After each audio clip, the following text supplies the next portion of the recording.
affected by climate change as well as other environmental and global warming problems. They are here with us at this conference, so they haven't got the opportunity to join you, to join others in the demonstrations, but they have been participating in a workshop here for 2 days earlier. And we are talking, the workshop has been on just transition and is about how we deal with the climate change and how we find solutions for climate change. In fact, the last 2 days workshop,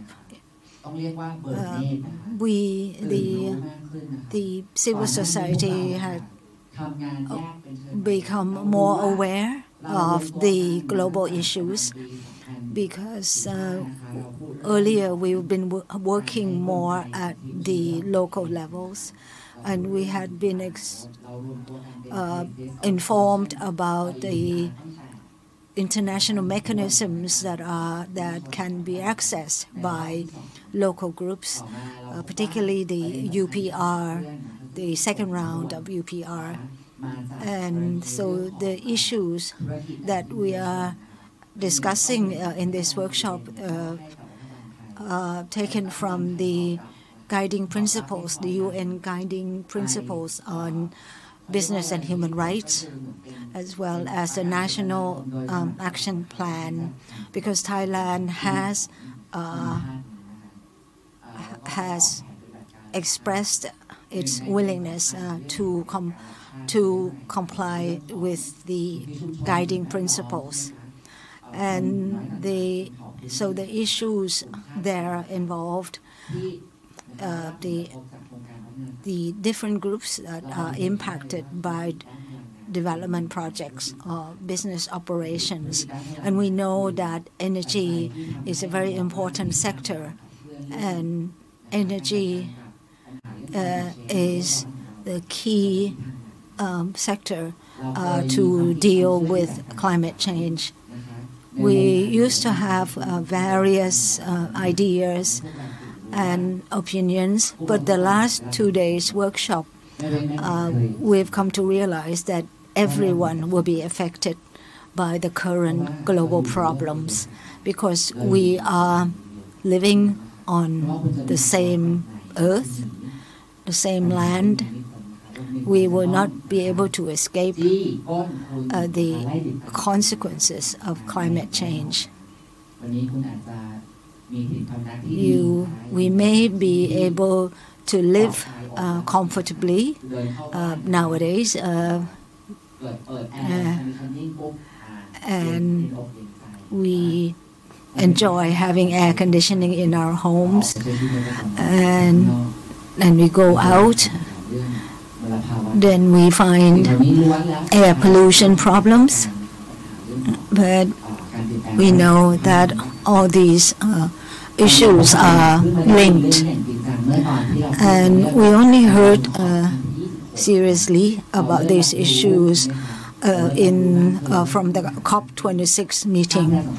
We began to realize that the groups that have been affected by government large development projects only just then realized that there is a forum at the international level that discusses the issues of climate change and how to find solutions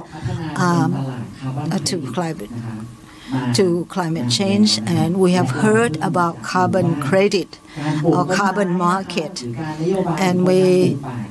but we only just heard that the tree planting projects that have been promoted by various governments around the world in order to try to absorb carbon dioxide, and which is the greenhouse gas that is one of the main cause of global warming, and we only found that these carbon dioxide emission can be traded, and while no real solutions have been found for reduction of greenhouse gas emissions among the industrial sector and the various sectors.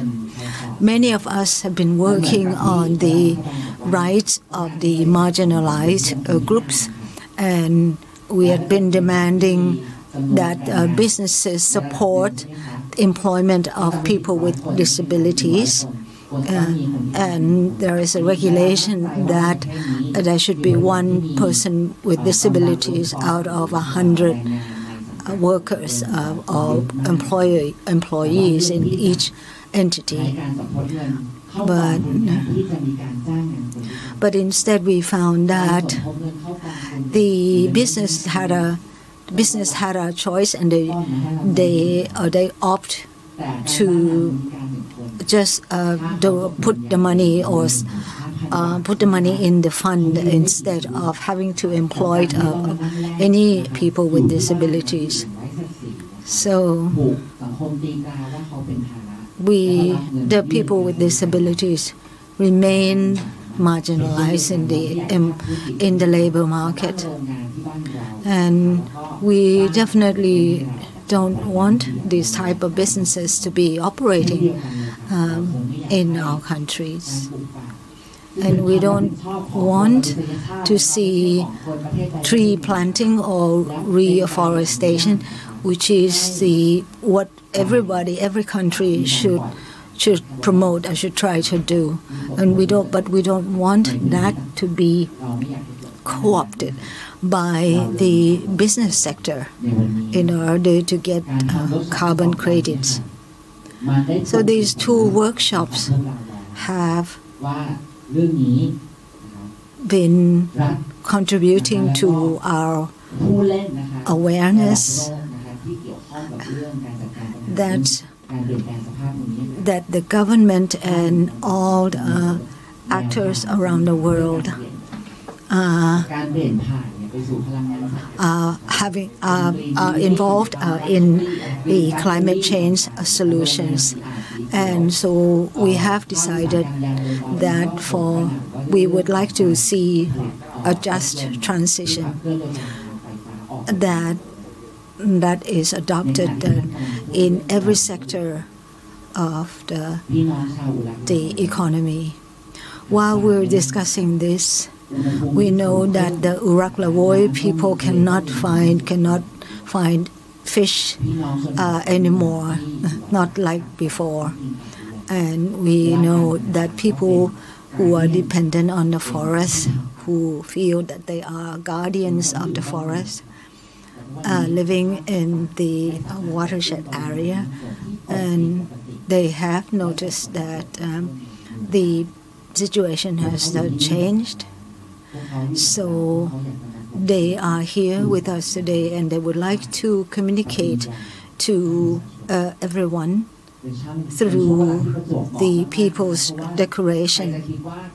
This is appropriate time that while the world leaders are meeting in the COP27 in Egypt, and then in Bangkok for the APEC 2022, and earlier the G20 meeting in Indonesia. And the G20, the meeting of the giant economies of the world. We feel that it is time that these global fora should listen to the voice of the people, to note that there are still meaningful participation, meaningful engagement lacking in these fora. And and we want to see change. So now I would like to invite an important person to join us, Kun Grisada Bunchai from Thai Climate Justice for All, who is the advisor to who show us the whole picture about climate change and human rights. And Kairia,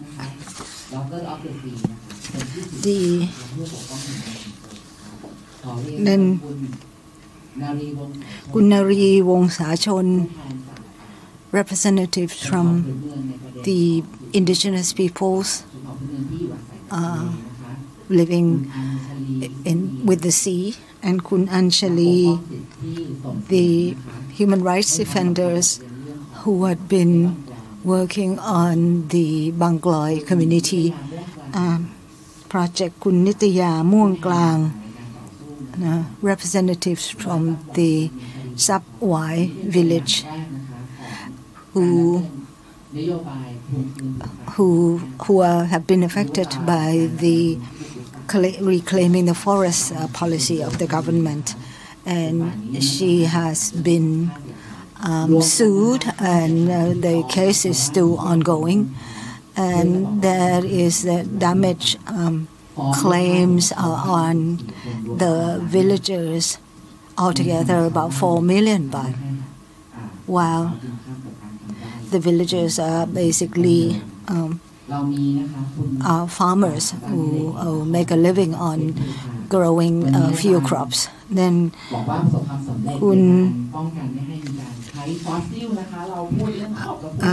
Ali. So we're talking about the ones who worked against coal-fired power plants, and he says it is time that people really need to push for alternative energy and clean energy. He said he had been voicing these problems, these objections for the last 5-6 years.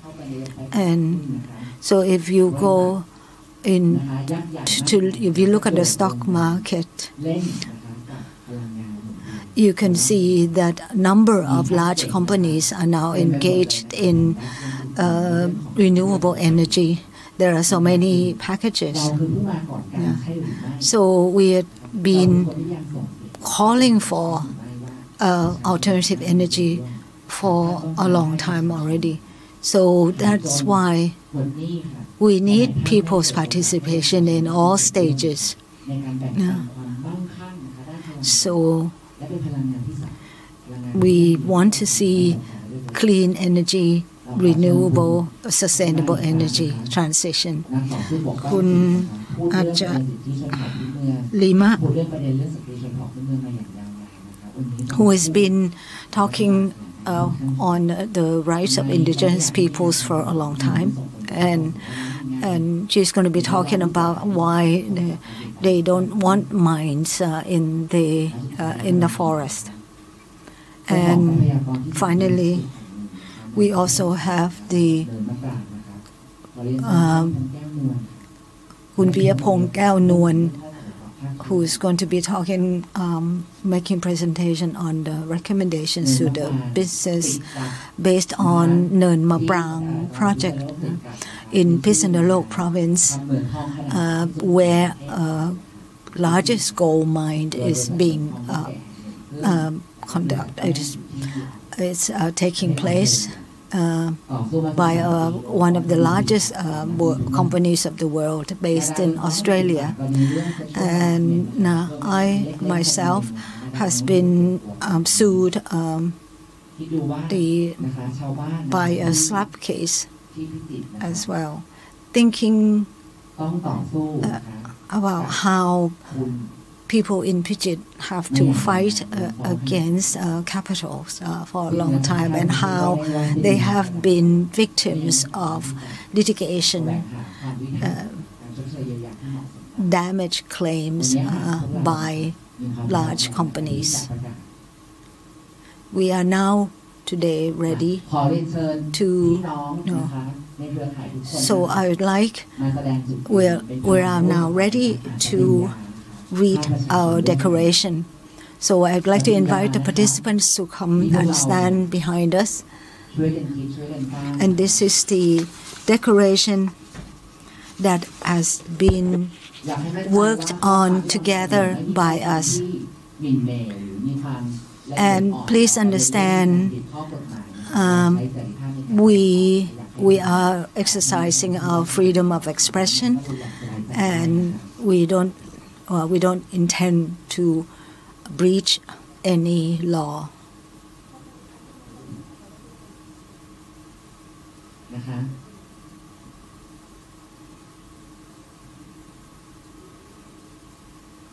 เชิญเลยค่ะยืนกระจัดกระจายกันได้ตามสะดวกเลยค่ะ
เพื่อไม่เป็นการเสียเวลานะคะปฏิญญา In order not to waste any more time, this People's Declaration is being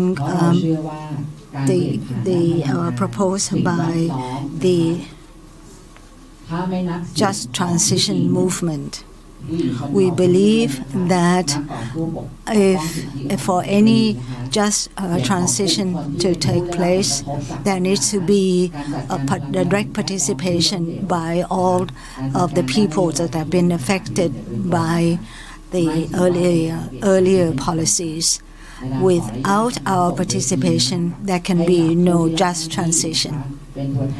Now I would like to invite the representative to propose, to make the declaration. Good morning, the participants, members of the press, and the members of the public. While I am going to be reading the People's Declaration now, the latest report from the COP27 reported by a Swedish journalist saying that 169 countries have not agreed to keeping the global temperature below 2 degrees centigrade. 169. And these rich countries have not made any pledge to provide financial support and compensation for people affected by climate change in developing countries. Many countries have not talked about their own emission reduction targets and have not accepted there being the large emissioners. So what are we talking about today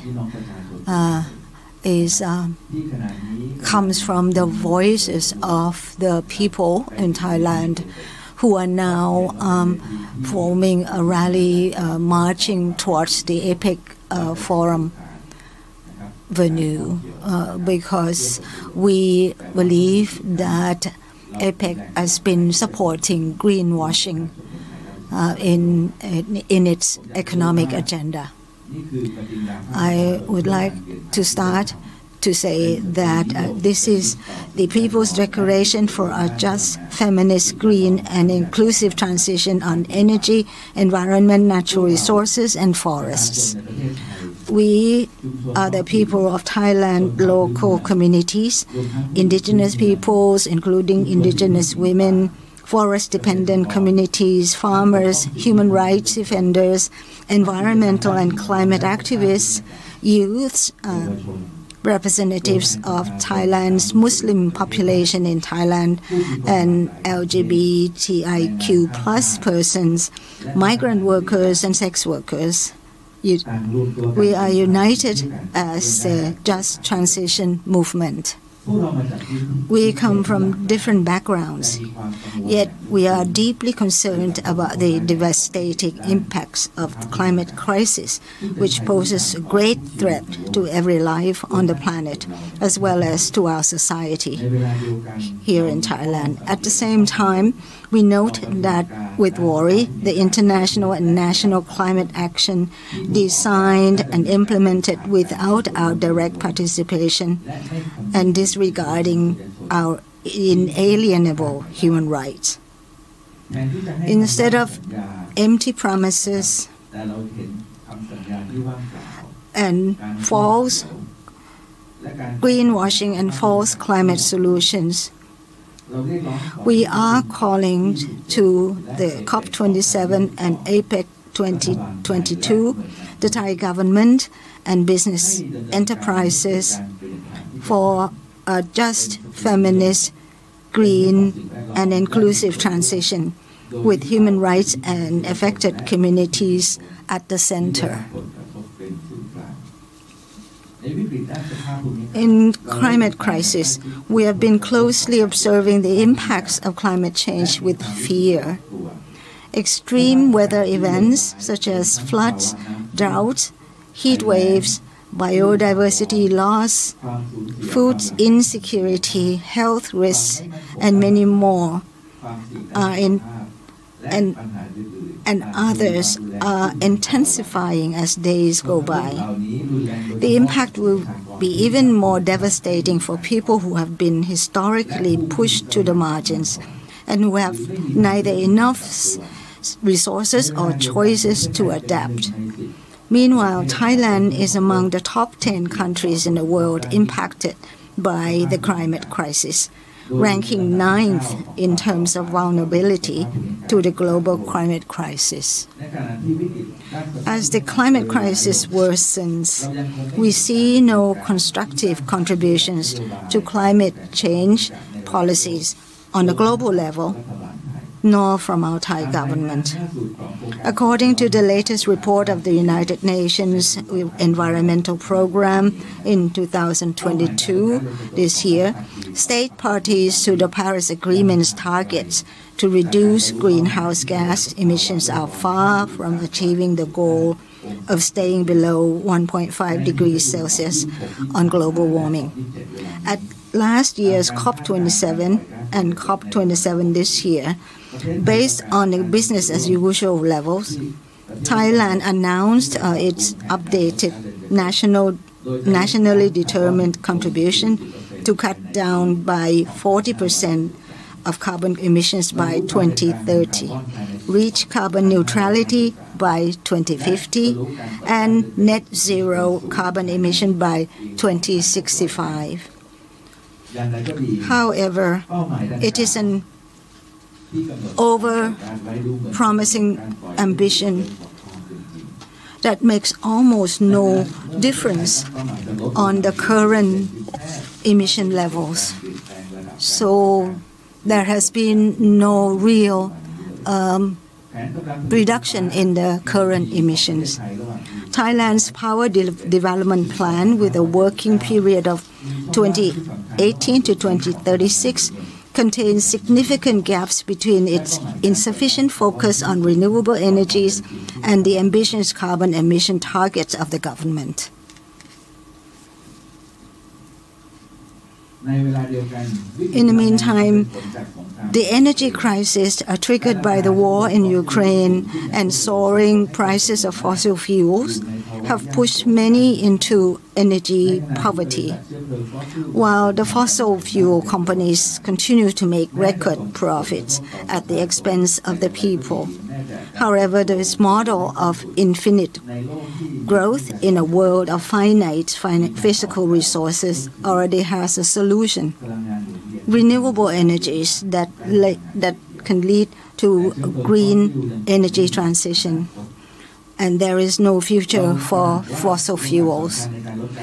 We recognize the main obstacle to reducing greenhouse gas emissions being national and global development models, still bowing to the interests of the big polluters such as energy, including fossil fuel, heavy industry, and agricultural corporations.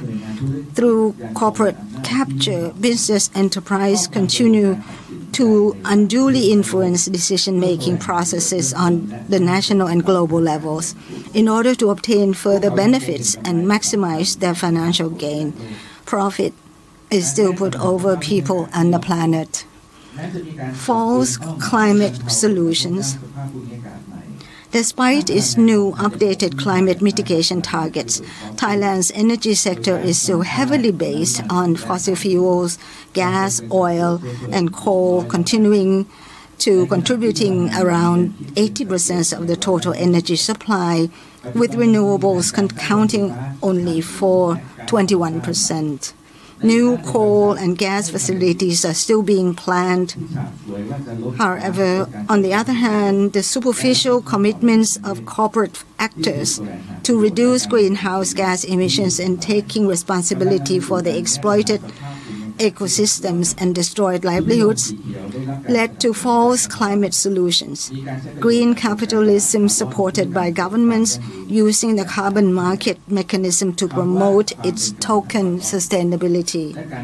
The terms carbon neutrality and nature-based solutions are invented to simply greenwash, hiding the fact that companies should rapidly reduce carbon emission activities and work towards the carbon emission reduction targets. These companies turn to afforestation and new technologies for climate change mitigation, even though there is no certainty that such methods guarantee decarbonization. They could be harmful to the ecosystem and even used to aid the theft of natural resources of indigenous peoples and other communities closely dependent on them. Those who will bear the most serious consequences of such greenwashing are the most marginalized groups, often facing intersecting form of discrimination and living a struggle within a struggle, such as indigenous women. At the same time, the tons of greenhouse gas emissions from these companies remain the same. Instead of supporting community-led renewable energy projects that respond to real needs on the ground while promoting the transition to green economy, the government instead spearheads large-scale power plants projects that pose a serious threat to the community's natural environment, health, and livelihoods. Thailand's southern border provinces have been particularly targeted with plans of coal-fired power plants in Tepa, in Jana Industrial Estate, and the biomass burning power plants in Nabon. The false climate solutions are further propagated by the Thai government at international fora such as APEC2022 and COP27 in the form of circular green BCG economy model.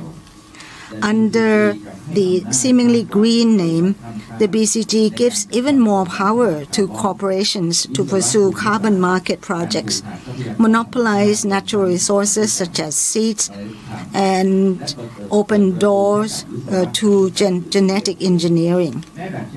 This model represents yet another scheme promoted by the government that excludes community voices and community-led solutions. Loss and damage. The challenges of the loss and damages and the adaptation to climate change are overlooked and left unaddressed by the international community as well as Thailand. This is visible in the finance devoted to carbon emissions mechanisms such as people groups such as children, women, the elderly, indigenous peoples, small farmers, laborers, and the poor around the world continue to suffer from health risks, socio-economic impacts, and severe loss and damages that comes along with climate crisis. Thailand has already witnessed unpredictable weather patterns induced by climate change, having devastating effects on the poorest rural communities in the country. We, our families, and our communities belong to the majority of the global population who contribute to the foundation of the world's economy. As guardians of the forest, we contribute the least carbon emissions and have vital roles in ecosystem protection and restoration through our environmentally friendly practices. Yet, due to colonialism, nationalism, patriarchy, racism, discrimination, oppression, and caste systems, we have been denied a seat at the table and thus excluded from the global and national governance on climate change. We have been following the Conference of the Party of the United Nations, but we feel hopeless seeing this mutual admiration club where big words are followed by little action. The COP27 held in Egypt this year turns out to be a mere platform assisting states and big corporations to greenwash themselves for the sake of their own interests. While the fossil fuel industry representatives at the COP came is larger in larger numbers than delegations from the 10 countries most affected by climate change combined. The local communities have not been able to participate in these negotiations, even though there has been a San Diego network established to provide technical assistance for loss and damage at this year's COP has been a first step. Appropriate finance and human rights approach in its implementation must be further ensured. Next person, please.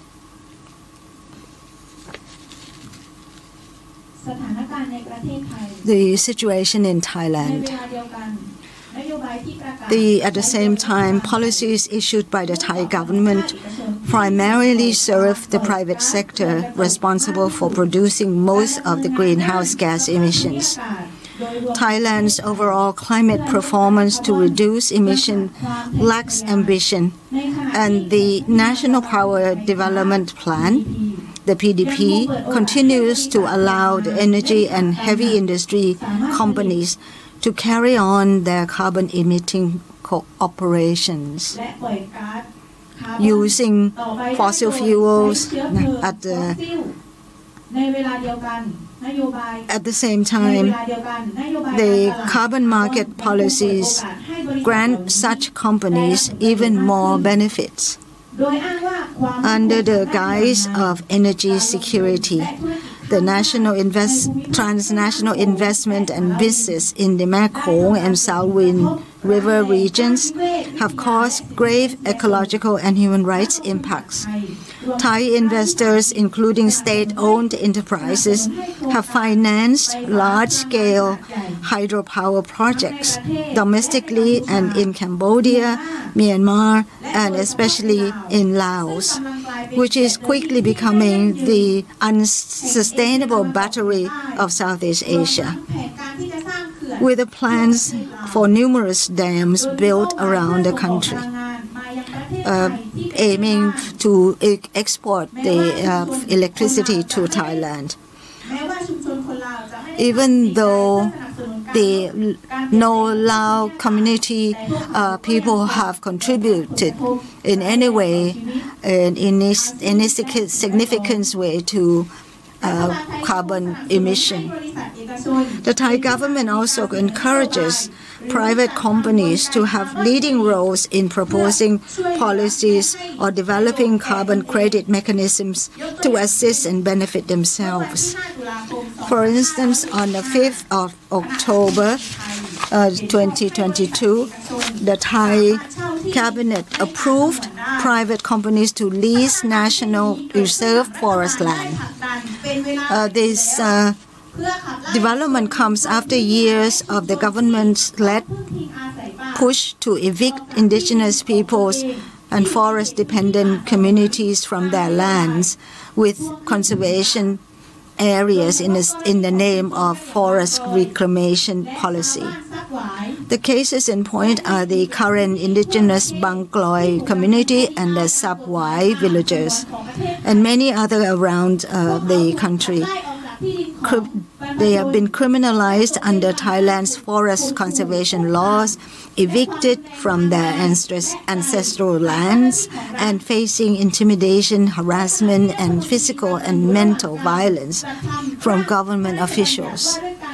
While the Thai cabinet has been working towards a draft Climate Change Act, the bill does not envision direct support for victims of climate-induced disasters or their meaningful participation on national climate governance.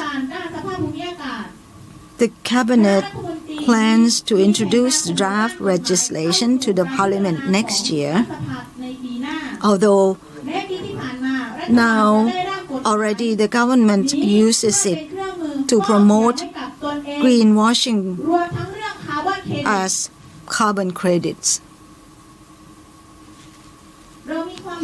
We see that we agree that the climate change policies, whether enacted at the global level or in Thailand, are limited to the narrow interests of groups and entities leaning towards and benefiting from green capitalism.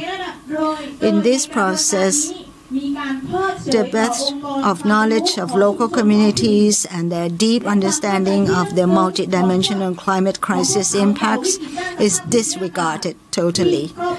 Our voices are silenced and decisions about our lives are made without our meaningful participation. Indeed, our communities face the triple planetary crisis of climate change, pollution, and biodiversity losses.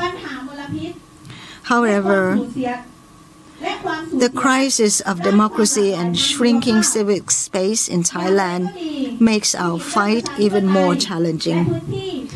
The government criminalizes courageous environmental human rights defenders, intimidates and harasses them through SLAP, the strategic lawsuit against public participation, and is unwilling to provide justice for the most serious crimes committed against them.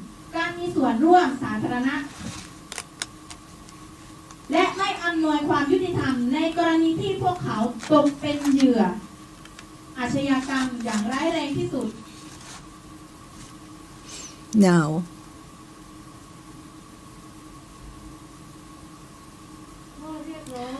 our demands on behalf of the Just Transition Movement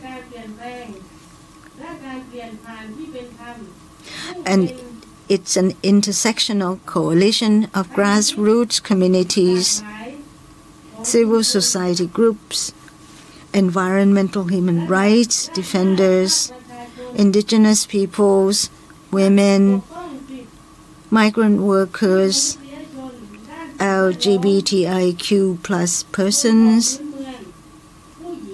sex workers, youths, and representatives of Thailand's Muslim population.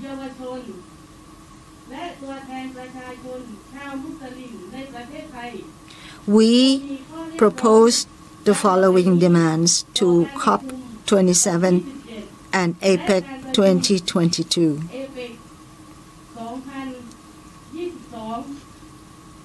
The Thai government and the private sector must firstly declare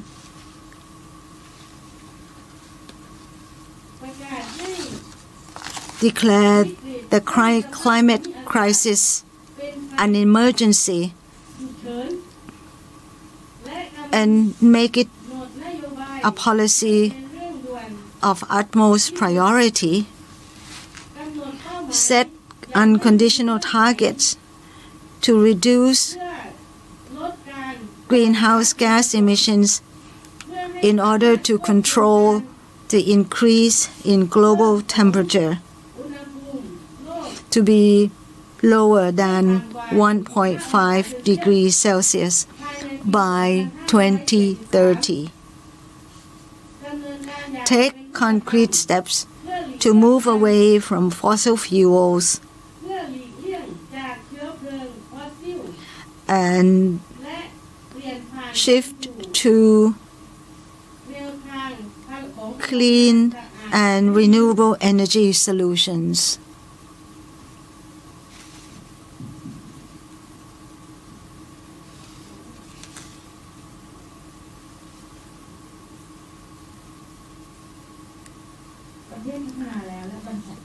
Second, developed countries and transnational companies must pay climate reparation immediately by budgeting $100 billion as promised in 2009. The budget should support communities and civil society to compensate for their loss and damage and the cost of their adaptation without tying it to the government agencies, conglomerates, or large civil society organizations. Thirdly, establish adequate and comprehensive policies, measures, and loss and damage finance facilities, targeting victims and preparing people at risk to secure their adaptability in times of flooding, storms, and other climate-induced disasters. These new tools must adopt a human rights-based approach and adhere to principles of transparency, non-discrimination, substantive equality, and meaningful participation.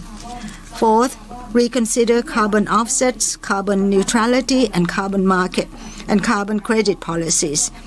They ensure that they do not facilitate developed countries and conglomerates greenwashing, and that if implemented, they contain safeguards in accordance with international human rights law, including the UN Declaration on the Rights of the Indigenous Peoples and the UN Guiding Principles on Business and Human Rights. Fifth, integrate human rights language into all multilateral decision-making decisions adopted at the COP, including recognition of the indigenous people's rights to self-determination and the consequent free, prior, and informed consent protection of environmental and climate human rights defenders. Robust provisions ensuring meaningful consultation of all people and concerned communities in climate mitigation and adaptation measures, and ensuring an intersectional feminist approach guaranteeing substantive equality to all women and recognizing their leadership role. Demands for the APEC 2020. denounce the bio-circular green economic model that is only focusing on growth and profits for corporation without taking into consideration our mother nature, that is also being used as a greenwashing tactic by polluters and corporations. Instead, BCG economic model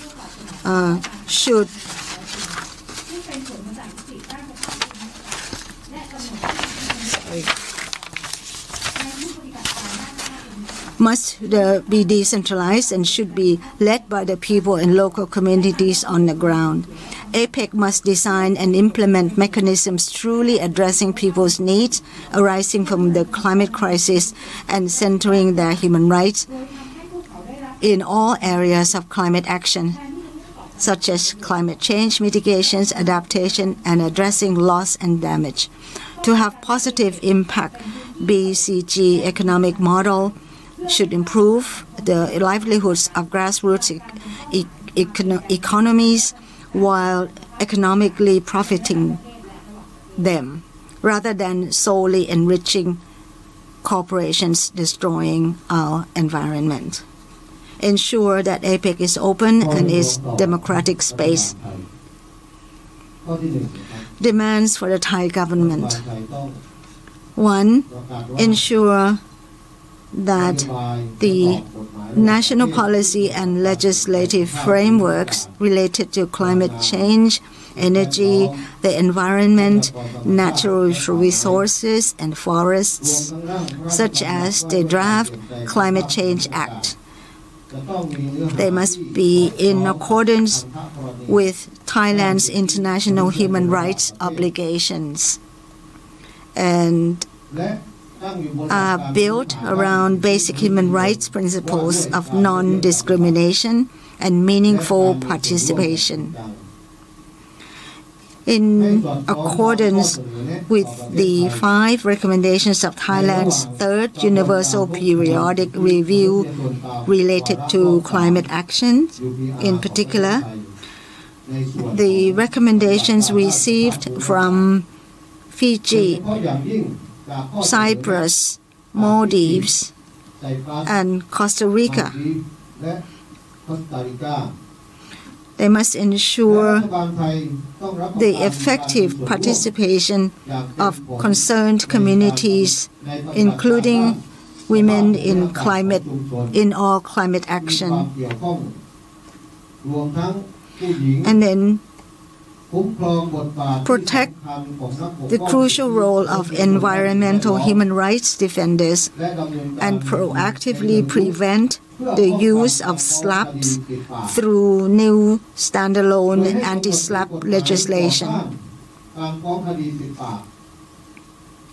And then assign robust roles for the soon-to-be established Climate and Environmental Change Department in the government. Secondly, ensure a swift, just energy transition from fossil fuels to renewable and clean energy solutions.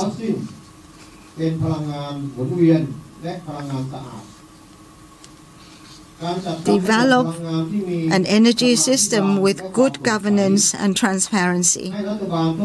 Reconsider the power development plan and the distributing system to guarantee people's accessibility and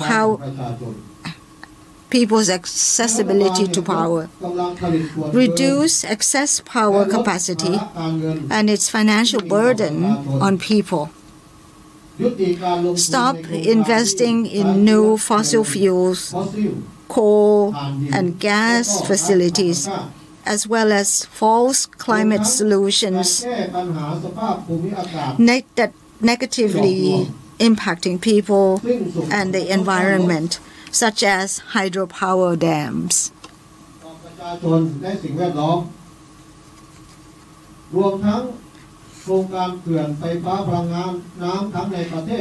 The stop the operation of power plants that cause livelihood and environmental destruction, and refrain from opening such new plants. The government should support community-led renewable energy projects that respond to the real needs of the people, as opposed to business enterprises.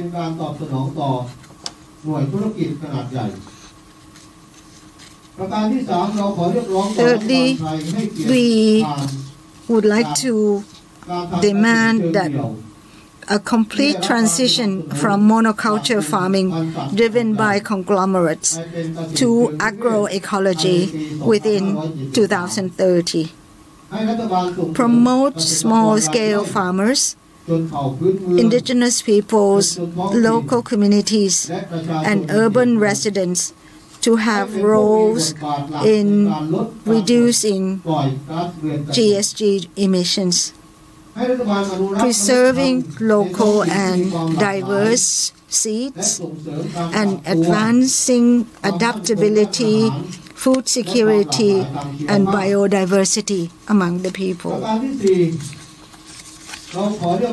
Fourth, we demand that in line with the 2021 CERD, the racial discrimination elimination of 2021. The government must ensure that there is a law that protects people who identify themselves as indigenous peoples according to the UN Declaration on the Rights of Indigenous Peoples. The government must promote and protect the indigenous people's traditional way of agriculture, such as rotational farming, and recognize and promote their contributions as guardians of the forest and guardians of the sea. Ensure that free, prior, and informed consent is sought for all policies and legislative measures and projects related to climate change that concern indigenous peoples and local communities.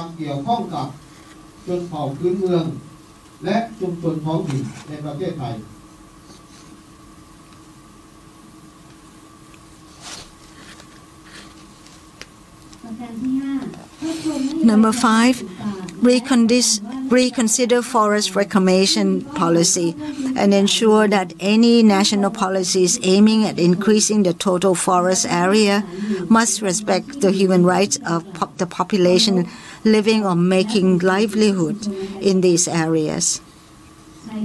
They must respect, protect, and promote community rights to manage forests, coasts, and other ecosystems sustainably. Reform all forest-related law and regulations to acknowledge community land rights and repeal provisions criminalizing indigenous peoples and forest-dependent communities living in conservation areas. Reconsider the Cabinet Resolution of 5th of October 2022 and regulations of the Department of Forestry and Department of Marine and Coastal Resources in order not to facilitate the private sector's carbon credit greenwashing in public community forest areas. Then prioritize phasing out of fossil fuels to reach the carbon emission targets as opposed to reliance on reforestation. This is to ensure the carbon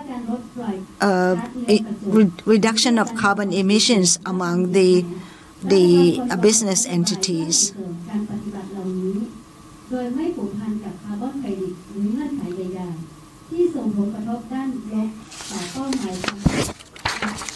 and not to cause any negative impacts on the local communities.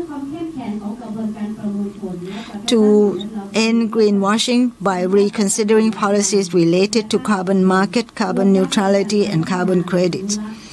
Then policies on common but different responsibilities should also be reformed to diverse and to push for reduction of each company's emission rates.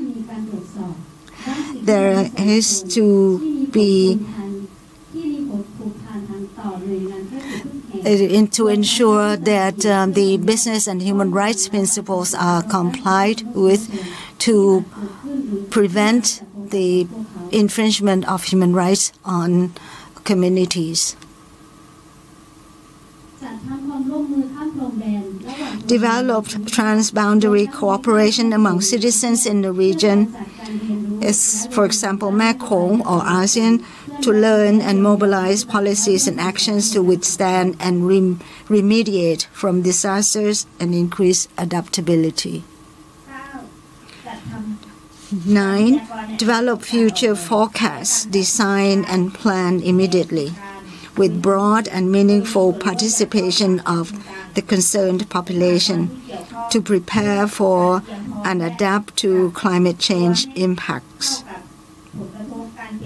especially floods, drought, disaster-prone areas, impacts on health, housing, sustenance vulnerability. This must be conducted in a sustainable manner and in accordance with the principles in Thailand's international human rights obligations, such as provision of the International Covenant on Economic, Social and Cultural Rights. Develop urban and countryside infrastructure appropriate to the time of climate change.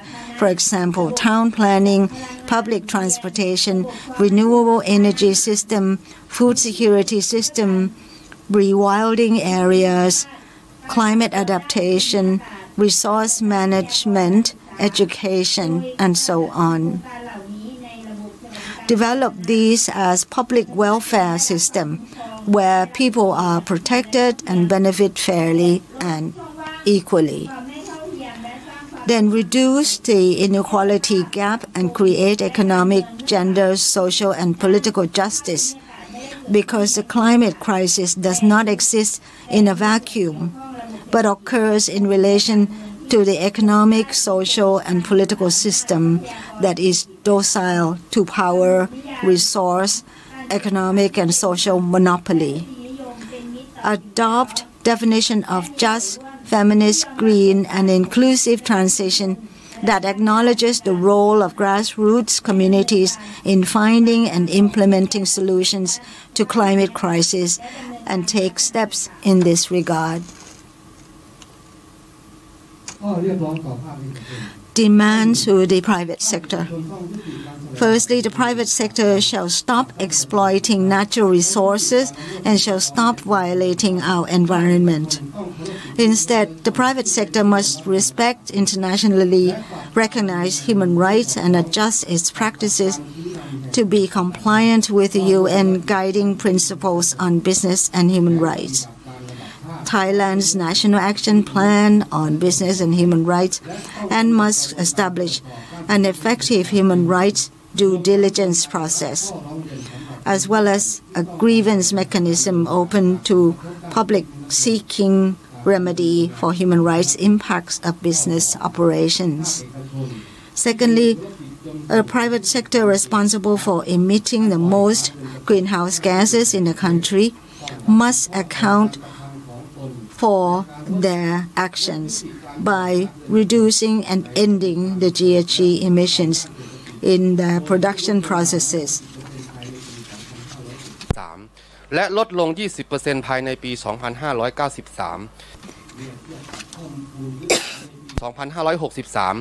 โดยไม่ต้องพึ่งพาตลาดคาร์บอนหรือการดูดจับคาร์บอนเพื่อเบี่ยงเบนเป้าหมายนี้และไม่ทำให้เกิดความเสี่ยงต่อสังคมและระบบนิเวศ The private sector responsible for emitting the most GHG must take action to reduce and ending the emissions. This statement is not only a demand for government agencies and other sectors, it is also a pledge, our pledge to the state, to state our will to act. We will invite everyone to be a part of this action and move this agenda forward for our shared goal in anticipation of the irreversible approaching climate collapse.